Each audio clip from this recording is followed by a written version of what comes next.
Assalamualaikum warahmatullahi wabarakatuh. Alhamdulillahi rabbil alamin wa bihi nasta'in ala umuri dunya waddin. Wassalatu wassalamu ala asrafil anbiya wal mursalin nabiyyina wa maulana Muhammadin wa ala alihi wa ashabi ajmain, amma ba'd. Ada berbagai macam pandangan dari para ulama yang terkait dengan bagaimana puasa mesti dilakukan dengan sebaik-baiknya, dan apa sesungguhnya yang bisa kita ambil pelajaran paling dalam dari ibadah puasa di bulan Ramadan. Ada banyak perspektif yang menyampaikan mengenai apa hikmah dari ibadah siam di bulan Ramadan.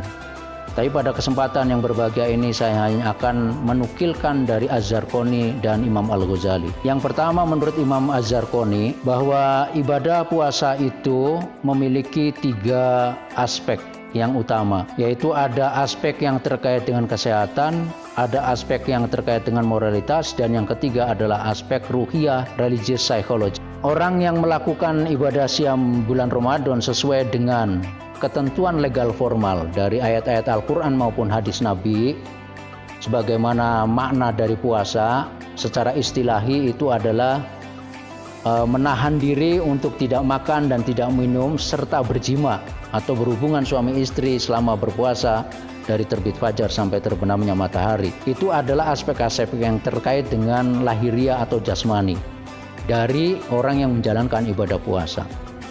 Artinya selama berpuasa kita memang dilarang untuk makan dan minum, dan ini adalah kebutuhan fisiologis dan kebutuhan biologis kita, dan juga dilarang untuk berhubungan seksual dengan istri atau dengan suami selama kita berpuasa. Itu juga merupakan aspek biologis kita.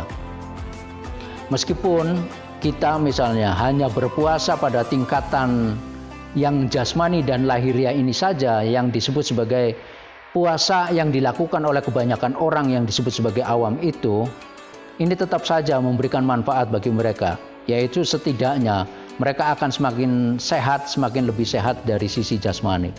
Itulah yang dikatakan oleh Imam Az-Zarqani tadi, bahwa ada aspek kesehatan yang bisa kita ambil manfaat dari ibadah puasa yang kita lakukan itu. Nah, tingkatan orang berpuasa yang khawas itu adalah mereka yang mampu bukan semata-mata mencegah atau menahan diri dari segala larangan yang terkait dengan makan dan minum dan hubungan seksual selama berpuasa, yang itu semua adalah unsur fisiologis dan biologis, tetapi kemudian meningkatkan diri pada bagaimana betul-betul mereka melakukan kendali terhadap nafasnya. Karena nafas ini adalah bagian daripada anugerah dari Allah Subhanahu wa taala. Karena dengan nafas maka manusia itu memiliki motivasi untuk hidup, motivasi untuk berjuang, motivasi untuk meraih capaian-capaian tertentu. Tetapi nafas itu harus dikendalikan, jangan sampai kemudian melampaui batas sehingga disebut oleh Allah Subhanahu wa taala jatuh pada nafas amarah atau nafas lawamah. Yang keduanya itu merupakan 2 bentuk nafas atau kejiwaan yang tidak mulia di hadapan Allah Subhanahu wa taala dan Rasulnya. Nah, oleh karena itu kendali nafsu pada saat kita menjalankan ibadah puasa itu harus dilakukan, baik bersifat fi'lan, yaitu sifatnya perbuatan kita, atau lisanan yang sifatnya adalah oral. Jadi apa yang keluar dari perkataan-perkataan kita itu sebaiknya juga merupakan perkataan yang baik, perkataan yang mulia, dan perbuatan yang keluar dari orang berpuasa itu juga merupakan perbuatan yang mulia. Sehingga pada dimensi khawas ini, orang berpuasa itu sudah naik tingkatannya menjadi apa? Menjadi orang yang bisa mengendalikan hawa nafsunya. Itulah maka kemudian orang ini akan cenderung menjadi orang yang berakhlak mulia.